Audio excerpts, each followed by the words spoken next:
చేస్తాడా లేకపోతే బాధ్యత తీసుకొని రాజీనామా చేస్తాడా అన్నది తెలియాలి. రైట్. ఒక్కసారి తిరుపతి గారు కూడా సిద్ధంగా ఉన్నారు. మిట్టపల్లి తిరుపతి గారు. తిరుపతి గారు నమస్తే అండి. నమస్కారం సార్. నమస్తే అండి. విద్యార్థి నాయకులుగా మీరు ఎలా చూస్తారండి? అంటే ఇటువంటి సంఘటనలు మళ్ళీ మళ్ళీ పునరావృతం అవుతుండడం అధికారుల నిర్లక్ష్యంగా భావిస్తున్నారా, లేకపోతే ఎక్కడైనా పొరపాటు జరిగిందనుకుంటున్నారా, లేకపోతే ప్రభుత్వ నిర్లక్ష్యంగా చూస్తున్నారా? ఎలా చూస్తారు? కానీ అల్టిమేట్గా సఫర్ అయ్యేది మాత్రం విద్యార్థులే. ఇక్కడ ఎక్కడ తప్పు జరిగినా, ఎవరు తప్పు చేసినా కానీ విద్యార్థుల భవిష్యత్తుకు సంబంధించినటువంటి అంశం కాబట్టి చాలా జాగ్రత్తగా డీల్ చేయాల్సింది ప్రతిసారి ఇలాగే అవుతుంది. ఎలా చూస్తారండి?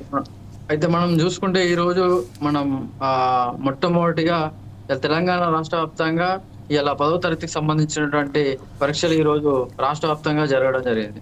అదేవిధంగా ఈరోజు మంచిర్యాల జిల్లా మొత్తంలో చూసుకుంటే 9163 మంది విద్యార్థులు ఈరోజు మన మంచిర్యాల జిల్లా కేంద్రంలో రాయడం జరిగింది. అందులో చూసుకుంటే 49 సెంటర్లు ఈరోజు జిల్లా మొత్తము కేంద్రంగా చేయడం జరిగింది. అందులో భాగంగా చూసుకుంటే ఈరోజు మంచిర్యాల జిల్లా కేంద్రంలో మన అంటే జిల్లా కేంద్రంలో ఉన్నటువంటి స్కూల్లో ఈరోజు ఈ సంఘటన జరగడం చాలా బాధాకరమైన విషయం. ఎందుకంటే అక్కడ ఉన్నటువంటి పేపర్ అంటే పోలీస్ స్టేషన్ లో నుంచి పేపర్ బాక్స్ తీసుకురావడము, అక్కడ నుంచి తర్వాత లోపలికి వెళ్ళడము, క్లాస్ రూమ్లకి వెళ్ళడం, దాని తర్వాత అక్కడ తీసినటువంటి దాంట్లో అక్కడ ఇన్సులేటర్ కావచ్చు, అక్కడ ఉన్నటువంటి టీచర్లు కావచ్చు, ఆటోమేటిక్ గా తెలుస్తుంది.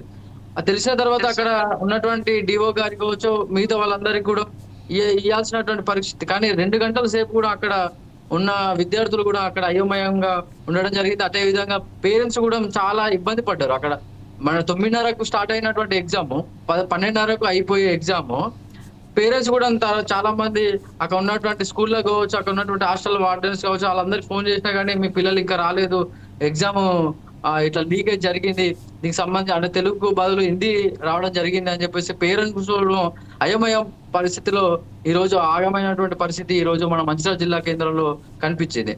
ఈ పేపర్ లీకేజ్ వల్ల రాష్ట్ర వ్యాప్తంగా కూడా మీద ఒక పెద్ద చర్చాంశం జరిగింది.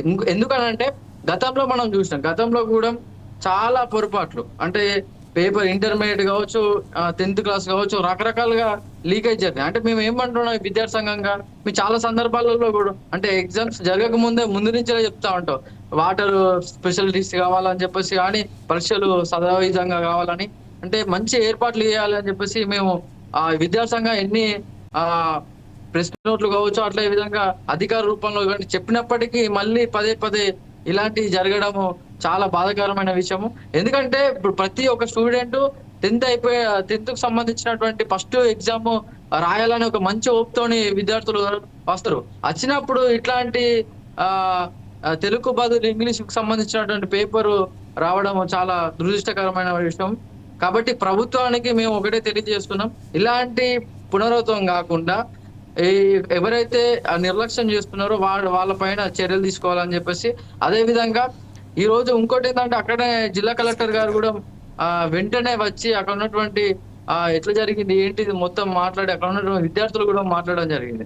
అది అంటే వెంటనే మళ్ళీ దాన్ని తేలుకొని ఆ పరీక్ష కూడా పెట్టడం జరిగింది. అంటే మనం విద్యార్థి సంఘంగా మనం చెప్పేది ఫైనల్ ఏంటంటే ఈ రోజు అంటే జరిగినప్పటికీ అంటే తప్పు జరిగినప్పటికీ కూడా అక్కడ ఉన్నటువంటి వెంటనే అక్కడ పెట్టడం అనేది ఒక అభినందనమే, కానీ ఇట్లాంటి పొరపాట్లు జరగద్దని చెప్పేసి మనం విద్యార్థి సంఘంగా డిమాండ్ చేస్తున్నాం సార్. రైట్ తిరుపతి గారు.